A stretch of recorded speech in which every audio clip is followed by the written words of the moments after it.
사순절 첫 번째 주일에 허락하신 하나님 말씀 함께 받겠습니다. 허락하신 계시의 말씀은 신약성경 요한복음 21장 1절로 11절 말씀까지를 하나님께서 허락하신 계시의 말씀으로 함께 받겠습니다. 요한복음 21장 1절에서 11절 말씀까지 주신 말씀으로 함께 받겠습니다. 말씀을 봉독하겠습니다. 하나님의 말씀입니다. 그 후에 예수께서 디베랴 호수에서 또 제자들에게 자기를 나타내셨으니 나타내신 일은 이러하니라. 시몬 베드로와 디드모라 하는 도마와 갈릴리 가나 사람 나다나엘과 세베대의 아들들과 또 다른 제자 둘이 함께 있더니 시몬 베드로가 나는 물고기 잡으러 가노라 하니 그들이 우리도 함께 가겠다 하고 나가서 배에 올랐으나 그날 밤에 아무것도 잡지 못하였더니 날이 새어 갈 때에 예수께서 바닷가에 서셨으나 제자들이 예수이신 줄 알지 못하는지라. 예수께서 이르시되 얘들아 너희에게 고기가 있느냐 대답하되 없나이다. 이르시되 그물을 배 오른편에 던지라 그리하면 잡으리라 하시니 이에 던졌더니 물고기가 많아 그물을 들 수 없더라.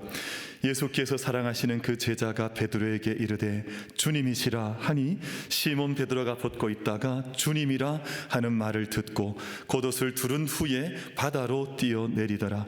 다른 제자들은 육지에서 거리가 불과 한 50칸쯤 되므로 작은 배를 타고 물고기 든 그물을 끌고 와서 육지에 올라보니 숯불이 있는데 그 위에 생선이 놓였고 떡도 있더라. 예수께서 이르시되 지금 잡은 생선을 좀 가져오라 하시니 시몬 베드로가 올라가서 그물을 육지에 끌어올리니 가득히 찬 큰 물고기가 153마리라. 이같이 많으나 그물이 찢어지지 아니하였더라. 아멘. 예수님께서 우리 모든 생명의 소망이 되신 줄 믿습니다. 우리 오늘 귀한 찬양 감사드리고 우리 주 예수 그리스도께서 나의 산소망 되신다 하는 귀한 찬양으로 함께 영광 올려드리셨는데 우리 모든 생명을 마침내 구원하시고 우리 모든 생명으로 드리펴 주실 우리 하나님 앞에 우리 감사와 기쁨과 영광의 박수로 같이 한번 우리 하나님께 박수하겠습니다. 우리 하나님께 영광 올려드리겠습니다. 귀한 찬양 감사드리고 한번 고민해 보세요. 한번 고민해 보셔서 우리 대장님 어디 계시? 대장님 저기 계신데 고민해 보셔서 우리 조만간 저희 사경회가 있습니다. 사경회가 곧 있는데 사경회 첫째 날 그다음 말 하지 않겠습니다. 이제 알아서 이제 첫째 날 저녁 찬양을 드리면 어떨까 하는 그 마음이 있어요. 뭐 하셔도 되고 안 하셔도 되긴 해요. 근데 이 정도 하면 해야 되나요? 안 해야 되나요? 알아서 하세요. 알았어. 왜냐하면 찬양이 영광스럽잖아요. 찬양이 하나님 앞에 고백의 찬양이 참 중요하고 또 선포하는 찬양이 중요한데 오늘 그 찬양 끝나자마자 성도님들이 다 박수하신 것은 뭐 음악 잘했다 그 뜻이 아니라 은혜가 있었다는 뜻이거든요. 저희가 그 마음으로 하나님 앞에 모든 집회가 시작되는 첫날을 섬길 수 있다면 그것도 얼마나 감사하냐. 하나님께 영광이 되고 참여하는 모든 사람들에게 예수님께서 참 소망 되신다 하는 것을 선포하고 그것을 함께 우리가 외칠 수 있다면 뭐 그보다 더 귀한 자리가 어디에 있어요. 그럼 제가 아마 수요 저녁 될 것 같은데 혹시 수요 저녁에 약속 있는 분 계세요? 약속 지금 빨리 다 취소하고 어쨌든 찬양하는 것보다 더 중요한 건 없어요. 그래서 우리 첫째 날은 호산나 아멘 안 하세요? 첫째 날은 호산나. 그래서 저희가 그래서 찬양을 하시는 걸로 제가 알고 있겠습니다. 일단 저희가 뭐 약속을 했으니까. 제 혼자 약속한 건가? 그렇습니다. 인간은 이제 두 발로 걷는다. 이걸 이제 직립보행이라고 하고. 근데 이걸 영어로 표현하면 바이페덜리즘이라고 하거든요. 바이는 두라는 말이고 페덜리즘이라는 말은 걷는다는 말이니까 직립보행을 바이페덜리즘. 근데 세상에 존재하는 모든 동물들 가운데 유일하게 직립보행하는 것이 바로 인간입니다. 하나님께서 세상의 모든 존재들과 모든 창조물을 다 귀하지만 그 인간을 특별히 두 발로 창조하신 것, 두 발로 걷게 하신 것은 하나님의 특별한 의미가 있는 것인데 더 멀리 보게 하신 겁니다. 그럼 이게 엎드려 있으면 멀리 보이지가 않잖아요. 근데 두 발로 섰을 때 멀리 시선을 먼 것까지 두라고 하는 의미로 우리를 세워주셨습니다. 그리고 그 두 발로 우리가 걸어야 하는 모든 것을 담대하게 우리의 두 발을 딛고 걸어 달려갈 수 있도록 우리의 발을 이제 두 발로 하나님께서 직립보행하게 하셨습니다. 근데 직립보행은 참 귀한 의미가 있지만 이것이 참 한 가지 위험한 것은 우리가 두 발로 선다고 하는 것은 어떤 의미냐 하면 쉽게 넘어질 수 있다고 하는 의미를 가지고 있습니다. 그럼 세 발 자전거는 웬만하면 뒤집어지지 않습니다. 네 발 자동차는 특별하게 운전자가 이렇게 좀 정신 나가지 하는 네 발 자동차가 뒤집어지는 것은 웬만하면 이런 일을 하지 않습니다. 만취를 했거나 막 급하게 차를 몰았거나 이럴 때 한번 뒤집어지는 사고가 나는 것이지 웬만하면 네 발 가진 차가 어떻게 뒤집어지겠습니까?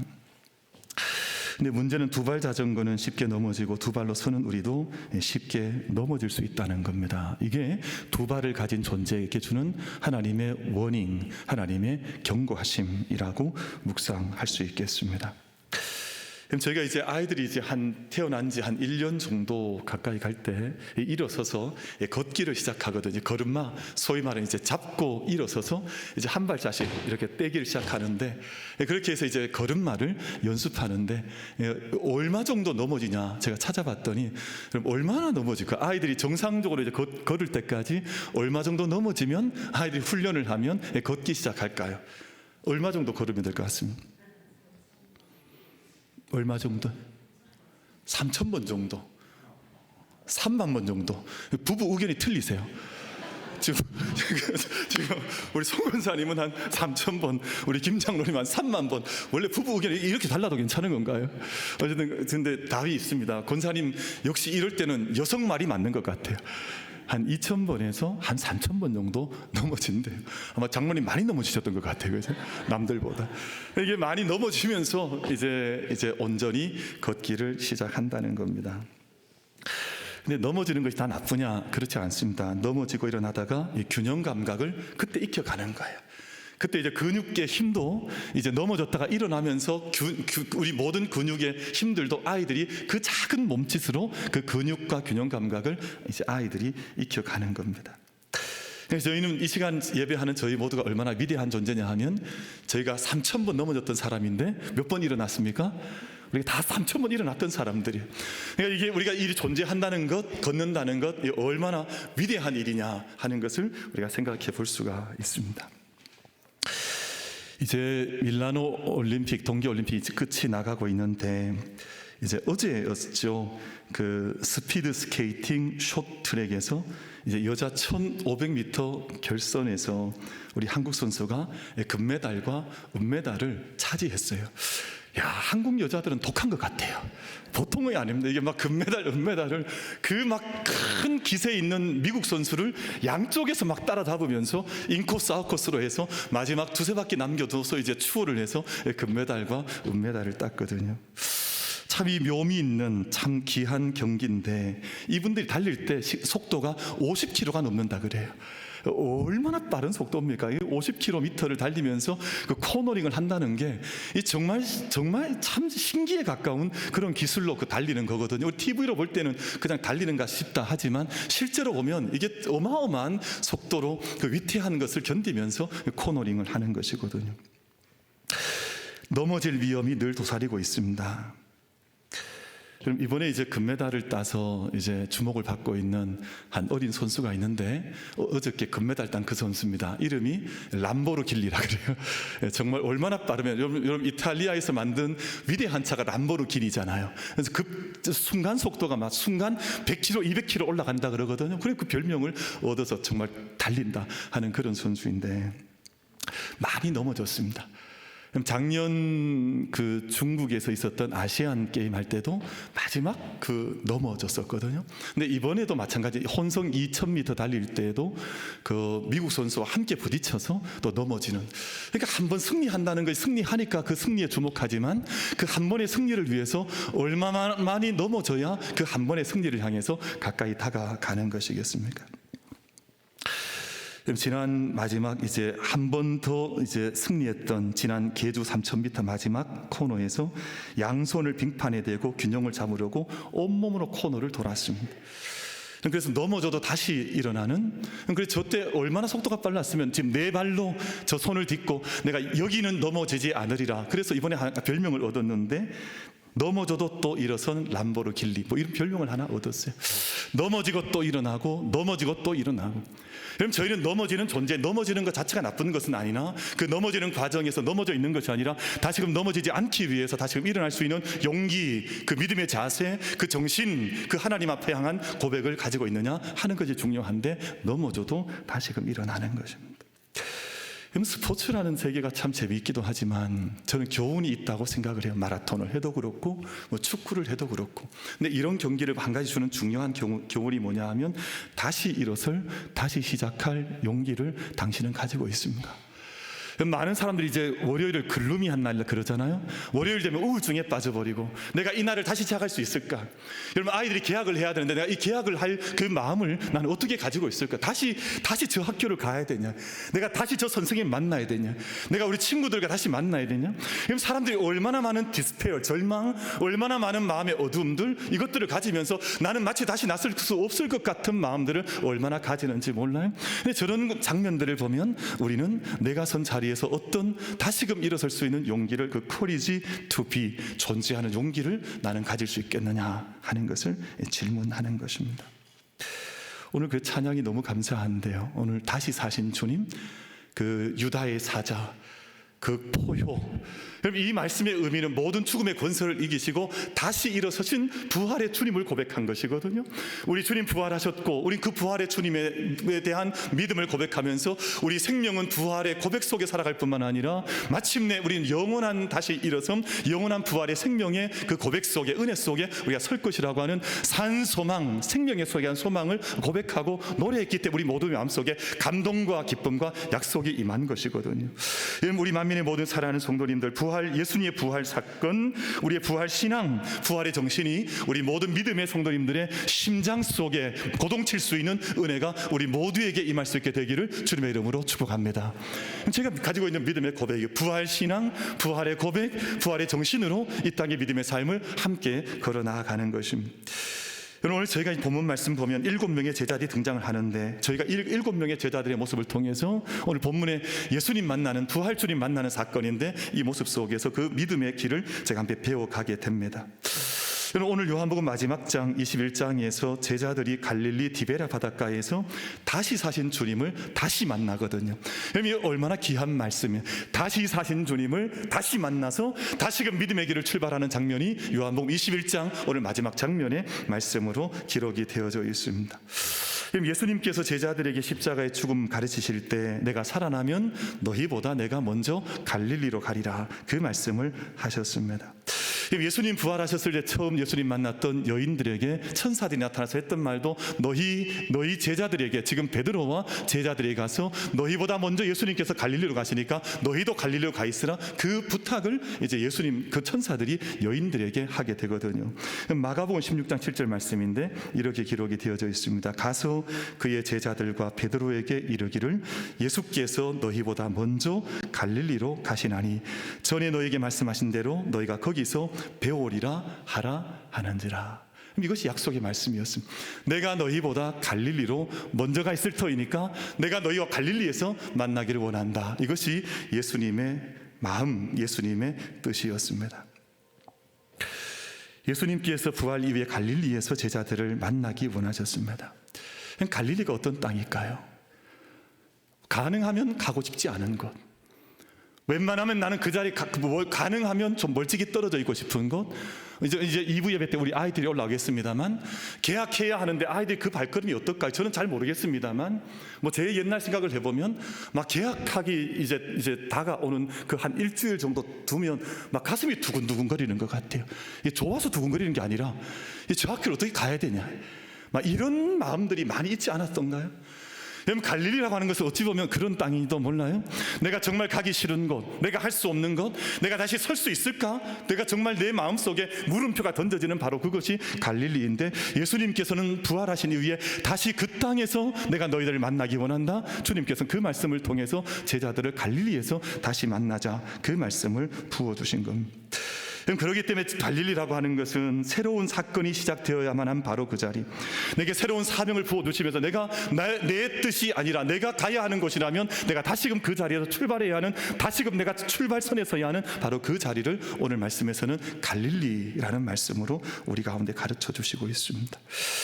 갈릴리라는 땅이 얼마나 귀한 땅이냐 하면, 마태복음 28장 마지막 절에 오면 Great Commandment라고 하는 대위 명령, 예수님께서 이제는 너희가 땅끝까지 가서 아버지와 아들과 성령의 이름 세례를 베풀고 모든 자들을 제자 삼으라는 대위 명령이 주어졌던 그 땅이, 여러분, 그 말씀이 어디에서 선포가 되었을까요? 바로 갈릴리였습니다. 그 말씀 앞에 있는 갈릴리에서 제자들 만났다, 그 말씀 우리가 다 잃어버려서 그런데 뒷부분만 중요하다 생각하지만 그 위대한 명령이 주어졌던 땅은 바로 갈릴리라고 하는 그 땅에서 예수님께서 마지막 위대한 명령을 제자들 가운데 부여해 주셨습니다. 그럼 제자들이 자신들보다 먼저 갈릴리로 가리라 하는 예수님 말씀을 전해 듣고는 갈릴리로 달려갔다가 주님 기다리다가, 그럼 가만 기다렸던 것이 아니라 아마 자기들이 했던 옛날 자기들의 직업이었던 이제 금을 던지는 일을 잠시 아마 한 날 저녁에 하면서 주님을 기다리고 있었던 것 같습니다. 그럼 저는 이 시간 이 밤이 맞도록 그물을 던지고 있는 제자들의 모습을 함께 영적으로 주목해 보고 싶습니다. 여러분, 금을 던진다고 하는 것, 여러분 혹시 금을 던져 보셨습니까? 저는 금을 이렇게 던져 보긴 했지만 이렇게 처절하게 던져본 적은 없습니다. 그냥 이제 물고기 얼마 잡겠다고 던져보지만 정말 생사를 걸어야 하는 사람들, 극한 직업, 금을 던지는, 원양어선에서 금을 던지는 분들 아마 TV 통해서 한번 보신 적이 있지 않을까 싶은데, 여러분, 그 자리는 참 고통스러운 자리입니다. 그물을 내린다는 것, 밤을 새워야 한다는 것, 내가 이 그물이 아니면 살아갈 수 없다고 하는 것, 그 자리는 다른 의미를 가진 그물을 던지는 자리인데, 그럼 제자들이 오늘 밤에 보면 밤새껏 그물을 던졌습니다. 그런데 그물을 던진다고 해서 그물 속에 다 이렇게 고기가 차서 올라오냐 하면 그것도 아니에요. 아무리 많이 밤을 새워서 그물을 던져도 건져 올리면 빈 그물이 올라오고, 던져 올리면 엉뚱한 것들이 올라오고, 엉뚱한 것들이 가득 차 있어서 그물이 찢어지기도 하고, 그런 경우들이 얼마나 많은데요. 여러분, 아이들이 이제 학교를 가게 되고 우리 성도님들께 이제 새봄을 시작해서 1년을 살아가셔야 하는데 얼마나 많이 그물을 던지겠습니까? 얼마나 많이 노력하고, 근데 던질 때마다 좋은 것들이 다 올라오면 얼마나 좋게요? 근데 빈 그물이 올라올 때도 많고, 내가 원치 않은 엉뚱한 것들이 올라와서 내 마음을 상하게 할 때도 많고, 고통스럽게 할 때도 얼마나 많은데요. 그러면 여러분 그때 어떻게 하시겠습니까? 그때 여러분 어떻게 그물을 던지시겠습니까? 그물을 포기하시겠습니까? 나는 그물 던지지 않겠다고 던져버리겠습니까? 여러분 어떻게 하시겠습니까? 그럼 저희가 그 고단한 작업을 해 나가는데, 저는 오늘 말씀에 부딪힌 것이 뭐냐 하면, 이 제자들이요 밤새껏 금을 던졌다는 거예요. 날이 밝아올 때까지 금을 던지면서 그 자리를 떠나지 않고 계속해서 금을 던졌다고 하는 이 말씀이 제 마음속에 함께 부딪혀 왔습니다. 갈릴리라고 하는 것은 그런 땅입니다. 어찌 보면 금을 던지는 것이 고단하고 또 고통스러워 가능하면 이것을 포기하고 싶은 마음이 일어나는 그 자리인데, 당신들은 그곳에서 계속해서 금을 던질 수 있겠습니까? 라는 질문이 오늘 본문에서 우리에게 주시는 첫 번째 메시지가 아닐까 하는 묵상을 가져보는 것입니다. 우리 사랑하는 모든 성도 여러분, 우리가 때로는 고단하고 때로는 포기하고 싶고, 여러분 포기하고 넘어질 때가 얼마나 많은데요. 얼마나 마음이 무너질 때도 많이 있지 않으셨습니까? 아마 2026년 올 봄을 맞이하지만 올 한 해를 달려가는 시간도 우리가 정말 희망찬 봄을, 스프링을 맞이하고 있지만, 아마 올 한 해를 달려가다 보면 때로는 넘어지기도 하고 때로는 빈 그물을 걸러 올리기도 하고 마음속에 낭망하는 경우들이 얼마나 많겠어요. 그러나 그 모든 순간들마다 오늘 밤에 있었던 이 제자들처럼 밤새껏 그물을 던지면서도 그 새벽을 맞이할 때까지 그 일을 중단하지 않았던 이 제자들처럼, 저희들도 모든 시간들마다 때로는 넘어지고 때로는 고단한 훈련이 있고 여러 가지 어려움이 있지만, 그 모든 시간들 속에 우리 모든 삶의 자리에서 금을 던지는 일, 내 삶의 사명을 감당하는 그 일을 멈추지 않는 그 은혜의 걸음을 함께 걸어갈 수 있는 우리 모든 만민 가족들 다 될 수 있게 되기를 주님의 이름으로 축복합니다. 제가 조금 전 소개했습니다만 이제 그 여청년이 특이하잖아요. 그 김길리라고 하는 그 선수가 그 7살 때 처음 스케이트 잡았다 그러더라고요.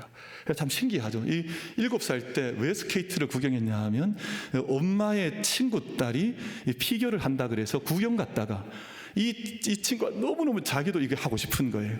그래서 이제 그 피겨를 배우려고 등록을 했는데 이 등록 인원이 다 차서 남아있는 게 이 쇼트트랙이었대요.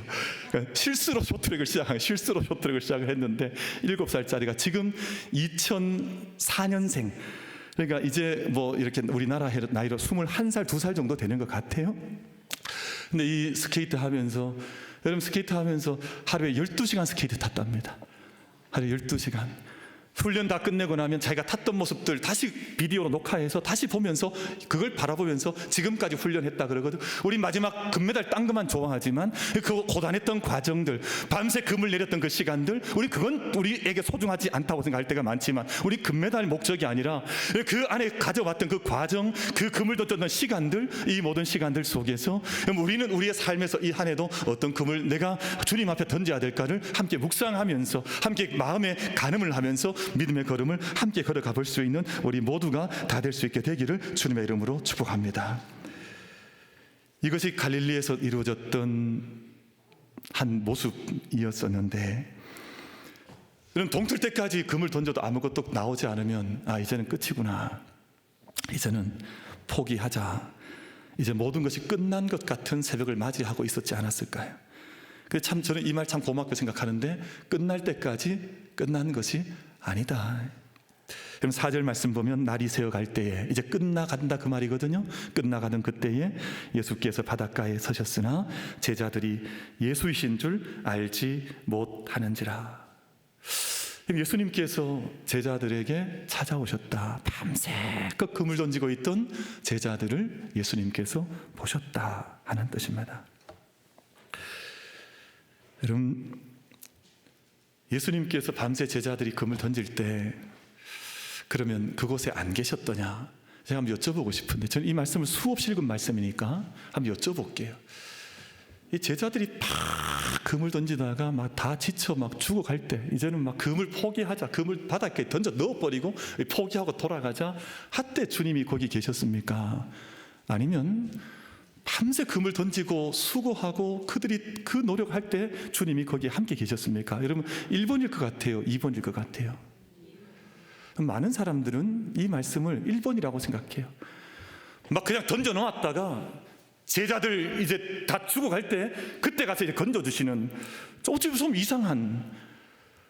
근데 여러분, 이 말씀을 가만히 보면 그런 거 아니에요. 그럼 밤새껏 제자들이 자기 힘으로 열심히 노력할 때도 예수님 그 곁에 함께 계셨다고요. 여러분, 사람이 자기 힘이 있을 때는 주님 잘 보지 않아요. 내 힘으로, 자기 힘으로 다 한다고 생각하지, 주님 내 손 잡아주세요, 이 말도 잘 하지 않아요. 그냥 지 힘으로, 지 물질로, 자기 노력으로, 자기 의로 자기 생활하려고 하지. 그러니까 하나님께서 늘 마침내 구원하실 수밖에 없는 시간이 하나님 때문에 그런 거 아니라 사람들이 하나님, 주님 찾지 않으신다니까요. 자기 힘 조금 있으면, 자기 능력 조금 있으면 하나님 없는 것처럼 생각하고 하나님 섬기지 않고 그렇게 자기 마음대로 살아가지, 자기 힘 있을 때 하나님 찾는 사람이 별로 없어요. 우리 만민교회 성도님들께 복된 성도님들 되셔서 우리가 좀 살기 좋을 때에도, 내가 건강할 때에도, 내가 힘 다 빠지고 내가 죽어갈 때 주님 찾는 인생이 아니라, 내가 살아있을 때, 생명이 있을 때 주님 일 앞에 함께 헌신할 수 있고 주님을 섬겨나갈 수 있는 우리 복된 만민 가족들 다 될 수 있게 되기를 주님의 이름으로 축복합니다. 그럼 그게 정말 은혜 아닐까요? 정말 물질 있으면 하나님 기억하지 않고 나중에 다 탕진해야 그제서야 내가 어찌할까 하나님 나오는 그런 그 비루한 인생이 아니라, 정말 내 생명이 있는 그 찬란한 생명이 있는 그 순간이 주님 앞에 쓰임받는 인생인 줄 알고 하나님 앞에 함께 그렇게 믿음으로 쓰임받을 수 있는, 믿음의 삶을 생생하게 비비드하게 살아있듯이 에너제틱하게 주님의 생명의 삶을, 믿음의 삶을 걸어갈 수 있는 우리 모두가 다 될 수 있게 되기를 주님의 이름으로 축복합니다. 예수님 그러하셨단 말이에요. 주님께서 제자들과 함께 하셨던 순간이 다 힘 빠지고 새벽 역뛰어서 찾아오신 것이 아니라 밤새 금을 던질 때에도 주님 그 곁을 함께 지키고 계셨습니다. 북아메리카 체로키 인디언들 독특한 성인식을 가지고 있는데, 아버지가 아들을 이제 숲속으로 데리고 가요. 성인식 하는 그날. 그리고 숲속으로 데려가서 눈을 가린 채 홀로 밤을 아들에게 지새우게 합니다. 이제 아들을 나무 밑에 둔 채 아버지가 그 곁을 떠나가면 이제 아들은 밤새 홀로 이제 그 나무 밑에서 성인식을 치르는데, 아버지가 떠나고 나면 그곳에 수많은 동물들의 울부짖음 소리, 이상한 바람 소리, 막 두려운 소리들이 온 밤을 지새는데 아이가 어떻게 잠을 자겠어요. 그런데 그 밤이 다 지나고 나면 독특한 경험을 하게 되는데, 동이 트고 소년이 눈 가리개를 벗을 때쯤 되면 눈을 이제 벗으면 그 곁에 아버지가 자기 곁에서 지키고 있던 모습을 보게 되는 거예요. 그럼 성인식 할 때 자기 혼자 있다고 생각을 했지만 저 그림을 가만히 보면 아버지가 아들을 나무 뒤에서 지켜보고 있는 거예요. 그럼 참 보니까 인자하지 않은 아버지 같기도 하고 좀 공정할. 다시 한번 그림 보여주시겠어요? 저 그림 보면 아버지가 이제 아들을 지켜보는 그림인데 밤새껏 지켜본 거예요, 그 곁에서. 근데 저 인디언이 왠지 공격하려는 아버지 같기도 하고 좀 약간 이상하긴 합니다만, 제가 제 설교를 다 이제 제가 만들고 나서 애한테 설교를 주고 나서 부탁을 했어요. 그림을 하나 그려달라고 그랬더니 저렇게 그려준 거예요. 참 희한하게 그림을 그려주잖아, 그렇죠? 예수님께서 오늘 제자들을 지켜보고 계셨다 합니다. 얘들아, 친밀한 음성으로 제자들 부르시고 배 오른편에 그물을 던지라는 방법을 알려주시고 제자들을 찾아오셨습니다. 그럼 저희가 이 세상 걸어간 때로는 넘어지고 나면, 때로는 이런저런 일이 있고 나면 주님께 나를 바라보실까 생각할 때가 많이 있지만, 여러분 가만히 생각을 해서 뒤를 되짚어 보면 우리 모든 곳에 하나님 사랑이 깃들지 않은 곳은 없었습니다. 그럼 어느 곳에서 우리 하나님 사랑이 없었던 것이 있었을까요? 모든 곳에 하나님 생명, 하나님 기적으로 우리와 함께 하셨고 우리를 돌보아 주셨습니다. 제가 오래전에 참 많은 감동받았던 작은 책이 권정생 선생님의 강아지똥이라고 하는 책을 몇 번을 봤던 것 같아요. 몇 번을 되짚어보고 몇 번을 되짚어보고. 근데 그 내용에 그런 내용이 나와요. 강아지똥, 봄비가 내린 어느 날 강아지똥 곁에 민들레 싹이 작게 피어나는데, 민들레가 그런 고백을 하죠. 자신이 별처럼 고운 꽃을 피우려고 하면 하나님 내려주시는 비, 따뜻한 햇볕, 그리고 거름이 되는 강아지 똥이 꼭 필요하다. 그런 말을 하는 대목이 나옵니다. 그럼 작은 하나 꽃이 피는데 꽃이 그냥 피어나겠습니까? 오늘 여러분 계시고 제가 있는데 우리 서 있는 이 자리에서 그냥 피어난 사람이 누가 있겠어요? 하나님의 생명의 햇빛이 비추어지고 또 단비가 내려지고 또 우리 안에 토양이 거름 같은 역할을 했던 수많은 사람들이 우리 곁에 있기 때문에 한 생명이 피어나는 것이지, 오늘 나는 여기 내가 이 꽃처럼 또 피어났습니다. 누가 그런 고백을 할 수가 있겠어요? 사랑하는 모든 성도 여러분, 하나님의 은혜와 사랑이 우리 가운데 그렇습니다. 하나님의 은혜와 사랑이 그친 적은 없습니다. 우리가 인식하지 못했을 뿐이지, 바람 불면 어두우면 하나님 계시지 않은 것처럼 생각할 뿐이지, 항상 우리 가운데 함께 하시는, 은총으로 함께 하셨던 하나님의 은혜의 손길들이 거름처럼 햇빛처럼 단비처럼 우리 삶 가운데 함께 하셨다고 하는 것을 기억하는 것이 필요하다 하는 것입니다. 오늘 우리 살렐존사님 감사한데, 오늘 그 찬양 가운데 금을 던지라 이런 찬양이 그 찬양 전에 있었던 것 같아요. 그러니까 믿음으로 금을 던지라 그랬던가 그런 찬양이 있었던 것 같습니다. 오른편으로 금을 던지라, 오늘 말씀은 그렇게 기록을 하고 있는데, 오른편으로 금을 던지라 그러니까 어떤 분들은 걸어갈 때마다 오른쪽만 보는 사람들도 있어요. 맨날 오른쪽에다가 던져야, 투자를 할 때도 오른쪽에 있는 회사한테 해야 되고 이런 게 있는, 그런 의미가 아닙니다. 오른편이란 말은 믿음의 길을 잘 선택하라는 말입니다. 우리 아이들이 선택해야 될 길이 얼마나 많겠어요. 오른쪽도 선택할 수 있고 왼쪽도 선택할 수 있고 앞으로 갈 수도 뒤로 갈 수도 있는데, 그 모든 길에서 믿음의 길을 선택할 수 있겠느냐, 이게 오른쪽이라는 의미입니다. 하나님께서 기뻐하시는 길을 네가 선택할 수 있겠느냐, 하나님 기뻐하는 길을 인식하면서 그 길을 네가 보면서 그 신호를 받으면서 걸어갈 수 있겠느냐, 그 말씀의 뜻이 오른쪽에 그물을 던지라라는 말씀의 의미입니다. 오늘 예수님 말씀대로 오른편으로 그물을 던질 때 물고기가 많아서 그물을 들 수 없었고, 또 육지에 그물을 끌어올렸더니 물고기를 세웠더니 153마리였다. 그런데 그물이 찢어지지 않았다라고 말씀하고 있습니다. 이것이 이제 153의 기적이에요. 153의 사진 나왔습니까? 제가 아까부터 사진 나오라고 계속 천천히 말을 하고 있는데 사진을 안 보내주셔가지고, 지금 오른편으로 금을 던졌더니 이제 함께 고기가 그물이 찢어질 만큼 올라왔으나 그물이 찢어지지 않았다. 이 방송실도 어려워요. 이래서 사실은 이게 순간 인식하지 않으면 순간 놓칠 수 있는. 왜냐하면 제가 이걸 이제 띄워줄 때 밑줄을 다 그어 놓거든요. 여기에는 꼭 띄워주세요 라고는 의미인데 이게 우리 사인이거든요. 그래서 사인을 좀 맞춰주면 제가 늘 행복하죠. 여러분, 153이라는 말을 하면 기억나는 볼펜이 있습니다. 우리 모나미라고 하는 볼펜이 아마 다 아실 겁니다. 창업자인 정동제일감리교회 송삼석 장로님께서 그 하나님께 받았던 말씀이 153이었습니다. 바로 오늘 이 본문, 그때 처음 말씀 받을 때 그분의 자서전에 뭐라고 적혀져 있냐 하면, 하나님께서 153이라는 숫자를 통해서 내 인생을 살아갈 수 있는, 내가 창업할 수 있는 길을 내게 가르쳐 주셨다. 그렇게 고백을 하고 이 사업을 했다는 것이거든요. 이분이 이 말씀을 읽고 나서 세 가지 경영 철학을 정했다고 하는, 하나는 순종입니다. 하나님께서 원하시는 대로 나는 사업하겠다. 그 두 번째는 나는 바른 길을 가겠다. 정도를 가겠다. 나는 세금 속이지 않겠다. 난 정직하게, 불량품이 나오면 다 폐기 처분하고 세금은 정직하게 내고 나는 정도를 가겠다. 이 두 번째 경영 철학이었었고, 세 번째는 사람들을 섬기는 기업이 되겠다. 직원은 가족처럼 여기고 고객은 친구처럼 여기겠다. 그래서 모남이라는 말이 몽아미, 프랑스 말로 나의 친구라는 말이거든요. 그래서 고객은 나의 친구처럼, 우리 함께 일하는 식구들은 나의 가족처럼 여기면서 섬기는 삶을 살겠다. 그래서 60여 년 동안 이 모나미가 전 세계에 100여 개 국가에, 제가 찾아봤더니 35억 개 볼펜을 팔았다 그래요. 얼마나 많은 일을 했습니까? 이것이 오늘 본문 말씀을 통해서 다짐했던 믿음의 사업가, 비즈니스했던 사람의 한 믿음의 길이었습니다. 말씀 맺겠습니다. 세 번 맞이하고 저희가 믿음의 길을 걸어갈 때 우린 때때로 넘어질 때도 있습니다. 그러나 실패할 때도 있을 것입니다. 그러나 그 모든 길을 다시 일어나면서 오늘 갈릴리의 시간, 다시금 출발할 수 있는 말씀에 순종하는 바른 길을 걸어가는 섬김의 사람들로 함께 살아갈 때 우리 삶이 찢어지지 아니하는, 여러분, 삶이 찢어지는 사람들이 얼마나 많은데요. 가슴 아픈 이야기지만 대통령을 하셨다가도 무기징역을 받아버렸습니다. 여러분, 삶이 찢어지는 사람들이 얼마나 많은데요. 여러분, 우리 모든 삶 가운데 찢어지지 않는 삶을 살고 하나님의 은총 속에서 승리의 삶을, 생명의 삶을 함께 달려갈 수 있는 우리 모든 만민 가족들 다 되어지시기를 주님의 이름으로 축복합니다.